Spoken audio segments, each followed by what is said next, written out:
नमस्कार, recipes bye Jayu मध्ये आपलं स्वागत आहे। एकदम मस्त पाऊस पडतोय, तर आज आपण करणार आहोत बटाटे वडे। तर यासाठी मी इथे साधारण 600 ग्रॅम म्हणजे असे मध्यम आकाराचे मी 8 बटाटे उकडून घेतलेत। ते मी अर्धे अर्धे करून उकडून घेतलेत आणि या अजिबात तिखट नाहीयेत मिरच्या, म्हणून साधारण 12 ते 14 मिरच्या घेतल्यात। साधारण 20 पाकळ्या लसूण घेतल्या, लहान मोठ्या पाकळ्या मिळून 20 पाकळ्या लसूण आहे। आणि हा एवढा आल्याचा तुकडा घेतलाय, 1 ते 1.5 इंच आल्याचा तुकडा, कारण हे जाड पण आहे आलं। आणि थोडासा कढीपत्ता। तर आपण आधी बटाटे वड्यासाठीचं सारण करून घेऊया। हे आलं लसूण आणि मिरच्या मिक्सर मधनं वाटून घेतेय, साधारण सरसरीत वाटलं गेलं तरी चालेल। हे बटाटे आपण उकडून घेतले होते, आता याची सालं काढून झाली आहेत। आता हे असे साधारण आपण कुस्करून घेऊया, फार बारीक नाही आणि फार जाडसर नाही। आता आपण बटाट्याचं सारण करून घेऊया। यासाठी मी इथे थोडंसं तेल घेतलंय, साधारण 2-3 टेबलस्पून तेल आहे। आपल्याला हे तेल फक्त आलं लसूण मिरची वगैरे परतण्यासाठी आणि फोडणी करण्यासाठीच हवंय।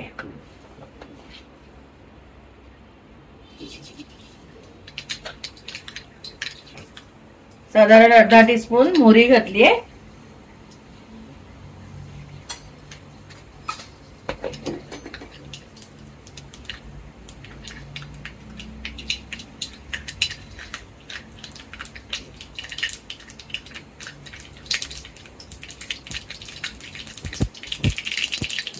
मोहरी छान तडतडली आहे। आता मी कढीपत्ता घालते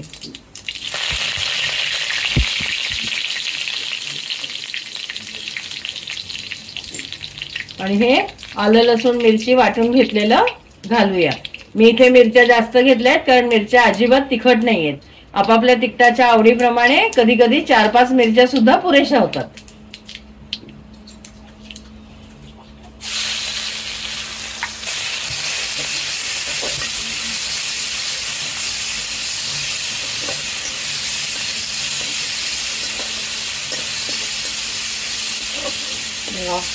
छान होते ना, एकदम मस्त।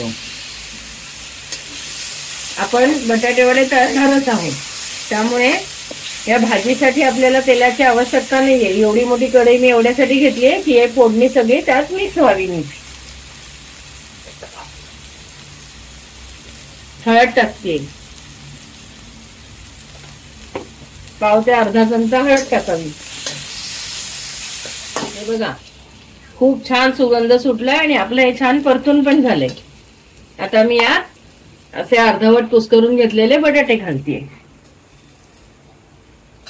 आणि बटाटे घातलेत आणि मी गॅस बंदच केलाय, कारण आपल्याला फक्त ढवळायचंय। बटाटा घालून मिश्रण फक्त ढवळायचंय। हे चवीनुसार मीठ घालतेय आणि बारीक चिरलेली कोथिंबीर। कोथिंबीरही आपापल्या आवडीप्रमाणे घालावी।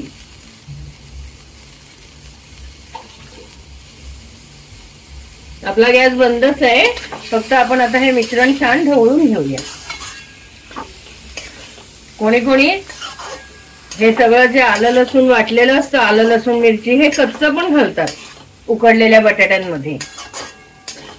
पण थोडं तेलात ते परतलं छान फोडणी करून की अजून भाजी खमंग लागते, अर्थात म्हणजेच वडे छान होतात। तर आता आपलं बटाटे वड्याचं सारण तयार आहे। तर आता आपण पीठ भिजवूया। हे सारण साधारण मिळून येण्यासाठी मी थोडे मोठे मोठे जे बटाटे होते ते थोडे लहान करून घेतले, या उलटण्याच्या साहाय्याने। आपापल्या आवडीप्रमाणे बटाटे लहान मोठे ठेवावे। इथे वड्यांसाठी आपण ओल्या नारळाची चटणी करणार आहोत। तर यासाठी इथे साधारण अर्धा नारळ घेतलाय खवून, थोडं मीठ घेतलंय, थोडी साखर घेतलीये, 5-6 लसणीच्या पाकळ्या घेतल्यात आणि 4 हिरव्या मिरच्या घेतल्यात। मिरच्यांचा अंदाज आपापल्या आवडीप्रमाणे घ्यावा। आणि जर तुम्हाला याच्यात लिंबू पिळायचं असेल तर साधारण पाव लिंबू लागेल, पण आज मी यात दही घालून ही चटणी करणार आहे. चटणी तयार झाली की यात दही मिसळणार आहे. तर आता ही चटणी मी वाटून घेते.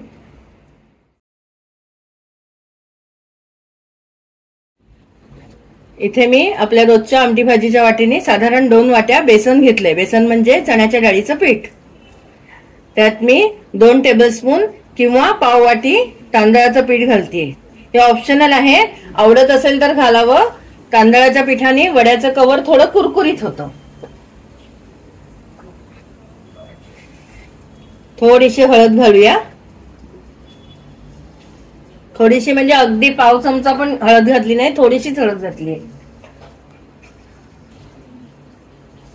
आणि साधारण अर्धा टीस्पून तिखट.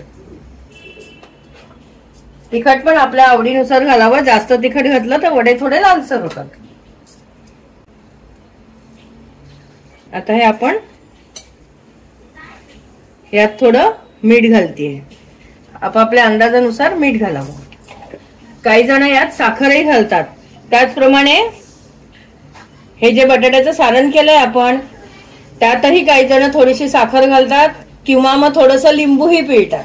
आपापल्या आवडीप्रमाणे आपण लिंबू पिळावं.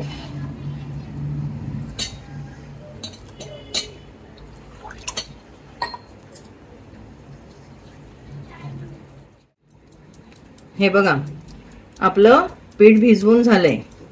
हे पीठ भिजवून झालं की असं थोडंसं फेटून घ्यायचं, म्हणजे छान होतं हलकं. आणि मी एवढं पातळ ठेवलंय असं सरसरीत. जर असं वाटलं की वड्यांचं कवर खूप जाड होतंय तर आपण थोडंसं याच्यात पाणी घालू शकतो. किंवा पीठ जर आधी सैलसर भिजलं गेलं आणि वड्यांना कोटिंग फारच पातळ होतं असं वाटलं तर थोडंसं कोरडं बेसन मिक्स करावं. चमच्याच्या दांडीने अगदी थोडासा, म्हणजे 1 अष्टमांश टीस्पून इतका हा सोडा आहे. किंवा तुम्ही म्हणू शकता 2-3 चिमट्या सोडा हा घालते. ऑप्शनल आहे, आवडत असेल तर घालावा. आणि इथे वडे तळण्यासाठी तेल तापत ठेवले. त्यातलं 1 टेबलस्पून तेल साधारण आपण घालूया यात.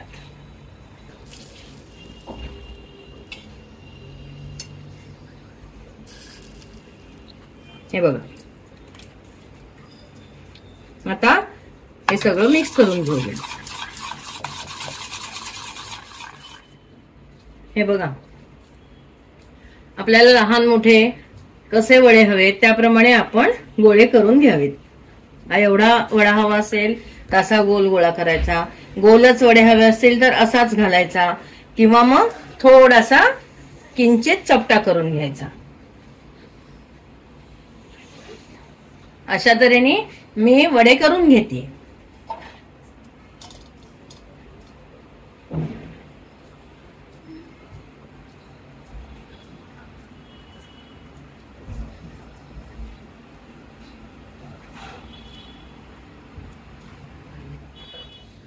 या पिठात एक एक वडा बुडवूया.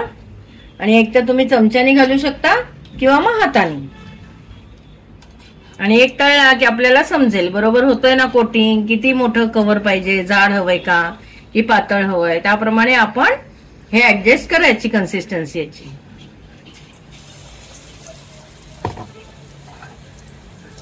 तेल सध्या जास्त तापलेलं वाटतंय म्हणून मी गॅस बंद केलाय.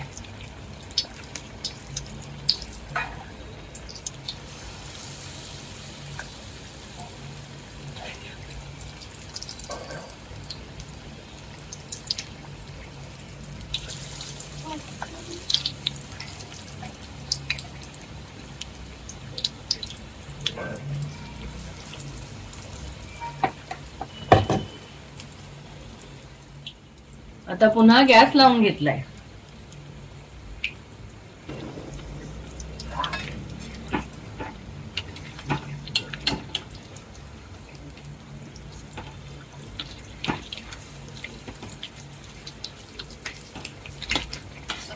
आपल्याला हवे तसे लालसर किंवा कसे तुम्हाला हवे त्याप्रमाणे वडे तळून घ्यावे. पण खूप तापलेल्या तेलातही तळू नये आणि कमी तापलेल्या तेलातही तळू नये. आतेचा अंदाज आपण आपला घ्यावा, नाहीतर आतमध्ये कच्चे राहण्याची शक्यता असते. आता चांगल्या तापलेल्या तेलात आपण वडे सोडले ना की मग थोडेसे होऊ द्यायचे काही सेकंद आणि मग मध्यम गॅस किंवा मंद गॅस करायचा. मग परत असं वाटलं की कमी वाटते आज तर थोडासा परत मोठा करायचा. असं करत करत आपण वडे तळावेत.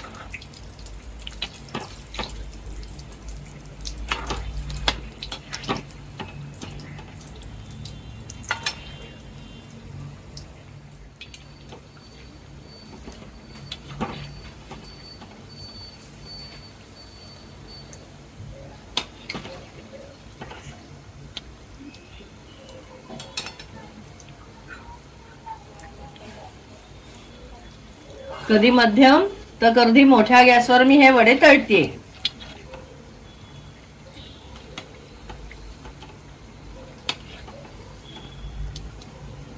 आता पुढचे वडे आपण चमच्याने घालूया.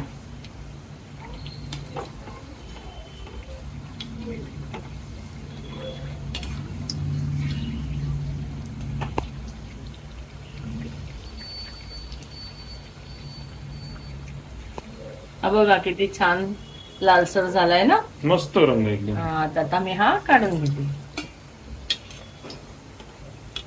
झाले ना सगळेच लालसर. हो एकदम छान दिसतात.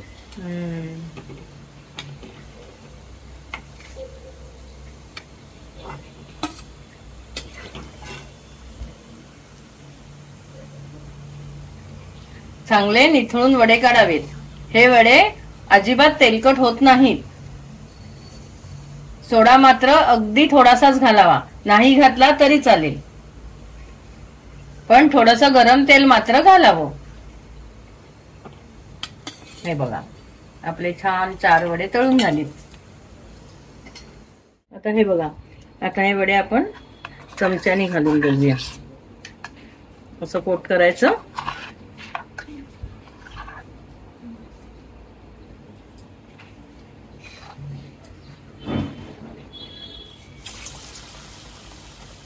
अशा पद्धतीने पण आपण वडे घालू शकतो. जर हाताने घालता येत नसतील तर असे घातले तरी चालतात. आपला वडा किती छान झालाय बघा. अरे वा, काय कुरकुरीत आवाज आला मस्त.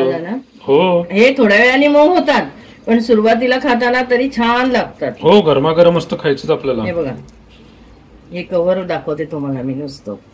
हे बघ, अप्रतिम. हे बघ खाऊन कुरकुरीत लागतंय की नाही. ओई जरा खाऊन बघ ग, वडा कसा झालाय. हा थंड वडा घेतो जरा. कसा झालाय ग ओई वडा?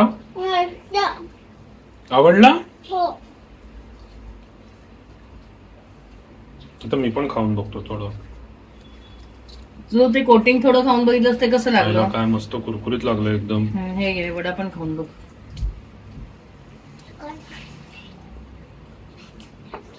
एकदम सॉलिड चव आली. हो ना, मस्त एकदम सॉलिड झालाय वडा. हेच वडे तुम्ही लाल चटणी बरोबर आणि आपण आता जी ओल्या नारळाची चटणी केली आहे याच्या सोबत खाऊ शकता. शिवाय पावा बरोबरही खाऊ शकता. ही आपली चटणी तयार आहे. आपण यात आता दही घालूया. जर तुम्हाला दही आवडत नसेल तर तुम्ही लिंबू पिळलात तरी चालेल. आपल्या आवडीप्रमाणे दही घालावं. शक्यतो यात साईचं दही घातलं तर छान लागतं. तुम्ही जर कधी दही घालून चटणी करत नसाल तर एकदा नक्की करून बघा. वड्यापाव किंवा वड्यांबरोबर खायला काही जणांना अशा तळलेल्या मिरच्या आवडतात. तर अशी फक्त एक चीर द्यायची. हे बघा अशी, आणि यात अगदी थोडस मीठ लावायचं. किंचित मीठ लावायचं यात आपण चीर दिली त्यात. आणि मग या वड्या, मग या मिरच्या आपण तळून घेऊया. अखंड मिरच्या टाकू नयेत, त्या उडतात. जर आपण चीर न देता मिरच्या घातल्या ना तर त्या कधी कधी फुटू शकतात. हे बघा अगदी थोडस मीठ लावायचं म्हणजे त्याला चव येते मिरचीला. या मिरच्यांमध्ये थोडं थोडं मीठ लावून झालंय. आता हे आपण तळून घेऊया.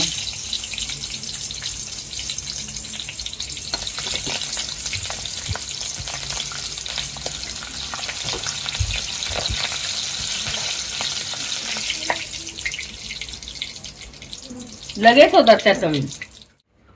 हे बघा आपले बटाटे वडे तयार आहेत. हे बटाटे वडे अशा ओल्या खोबऱ्याच्या चटणीशी आणि अशी सुकी चटणी करतो ना लसणीचं तिखट, याची पण रेसिपी मी अपलोड केलेली आहे. तर असं या बरोबर वडे खातात. हे बघा पाव असा मी मधोमध चिरलाय, लादी पाव. आता याला थोडीशी चटणी लावायची.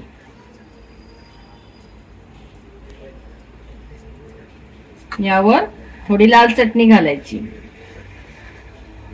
आपल्या आवडीप्रमाणे कमी जास्त लावावी. ही जशी मी साधी चटणी केली आहे ना खोबऱ्याची, तशीच तुम्ही कोथिंबीर पुदिना असं घालूनही चटणी करू शकता. यात हा वडा ठेवायचा आणि आपला वडापाव तयार आहे.